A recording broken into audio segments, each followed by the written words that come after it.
bienvenue sur le canal de Mi-Acid Comics. Aujourd'hui sur YouTube, cette chronique dans le fond de revue de jouets du Transformer Starscream de la série Transformer Prime Beast Hunters.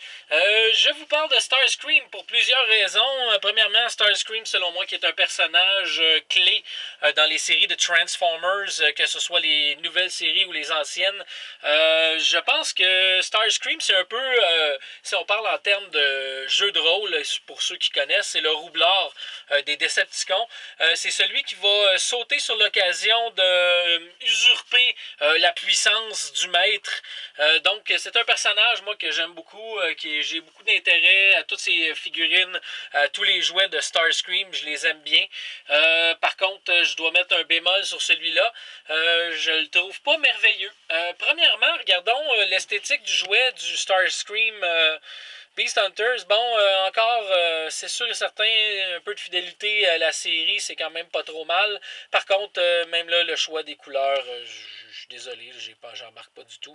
On voit là-dessus une belle palette de brun, gris, jaune, gris, avec oui, un beau espèce de mauve.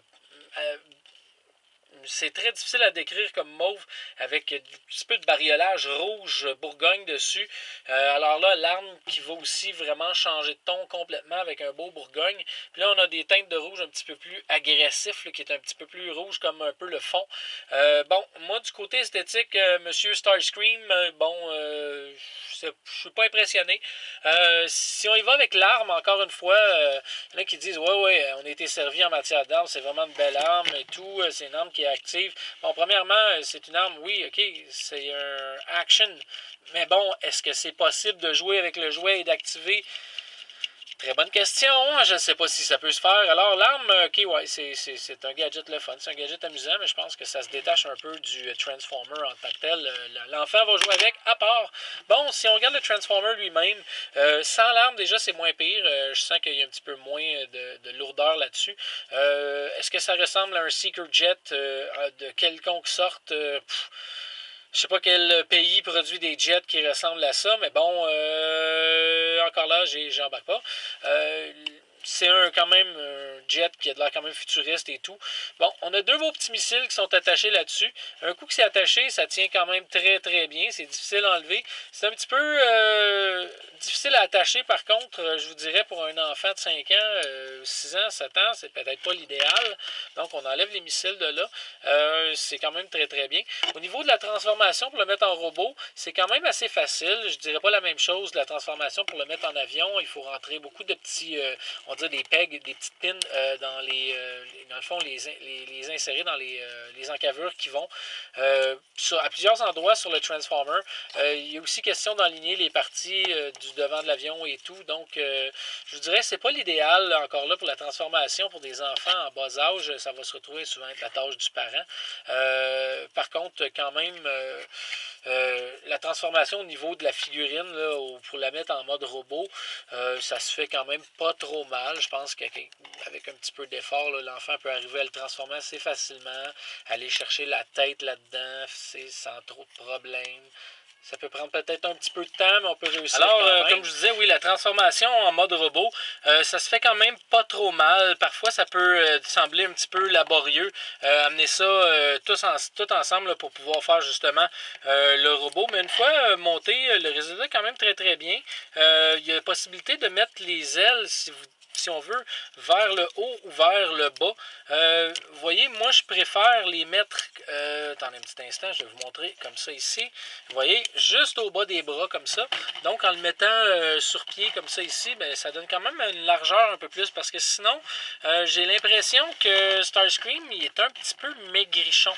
Je le vois quand même comme un personnage imposant la plupart du temps, mais cette fois-ci, je vous dirais que ça manque un petit peu de gras là-dessus.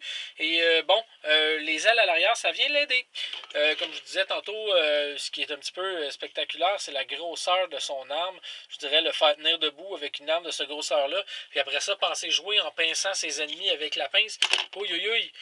C'est en mode robot comme ça, on peut venir ajouter les missiles là-dessus. Je vous dirais que les missiles, il faut, dans le fond, reculer un peu les épaulettes là, pour pouvoir installer les missiles. comme ça ici. On voit que le missile, ça s'installe quand même bien. Ça donne aussi un peu de volume à la figurine. Ce que je dirais qui est un peu spécial à tout ça pour Starscream, c'est un peu sa ressemblance avec RC. Ouais, si vous regardez un petit peu plus proche, là, si vous regardez un peu la tête de la figurine, ouais, on va aller faire un survol un petit peu. La tête de la figurine, là, on dirait le cousin de RC spécial. Ça ressemble aussi un peu à ça pour plusieurs des personnages dans la série Beast Hunters. Excusez-moi, oui, Beast Hunters Transformer Prime. Même chez Transformer Prime, cette tête-là est quand même assez redondante. Je vous dirais que ça ressemblait pas tant que ça, les autres visages avant des Transformers dans les autres séries. Je trouve que ceux-là, ça ressemble beaucoup à RC. Si on peut voir RC, je vais vous la comparer. On va regarder une image d'RC dès maintenant. Voilà. Alors, comme je disais, on peut voir RC dans toute sa splendeur. Oui, RC, qui est quand même une Transformer, c'est spécial comment les deux ont la même forme. Si on regarde au niveau robot, par contre, un se transforme en moto et l'autre se transforme en avion. Comment on a pu en arriver à avoir exactement des formes robots vraiment, vraiment, vraiment semblables. Écoutez, c'est assez spécial, mais bon, c'est ça qui est ça, hein, que voulez-vous. Donc, si on fait le tour de la question, ici, Starscream, je vous dirais, ma note finale là-dessus, côté transformabilité et tout, c'est quand même pas si mal. Les couleurs, je vous disais que j'étais pas impressionné trop. Le petit côté marbré, encore là, des Beast Hunters, c'est quand même pas mal. Ma note là-dessus, je vous dis franchement, je m'attendais à mieux que ça. Je donne un 7 sur 10 à Starscream. J'aurais probablement donné une meilleure note que ça, probablement un 8 sur 10, si les couleurs avaient été mieux organisées et avec un peu plus de stature, un petit peu plus de corps. Ben, j'aurais donné un 9 sur 10, mais ça reste quand même un 7 sur 10. Je vous remercie d'avoir été là à cette revue un petit peu chaoteuse de Starscream, Beast Hunter de la série Transformer Prime. Merci d'avoir été là sur le canal de Miacid Comics. Jetez un coup d'œil à mes autres vidéos. Merci, à la prochaine!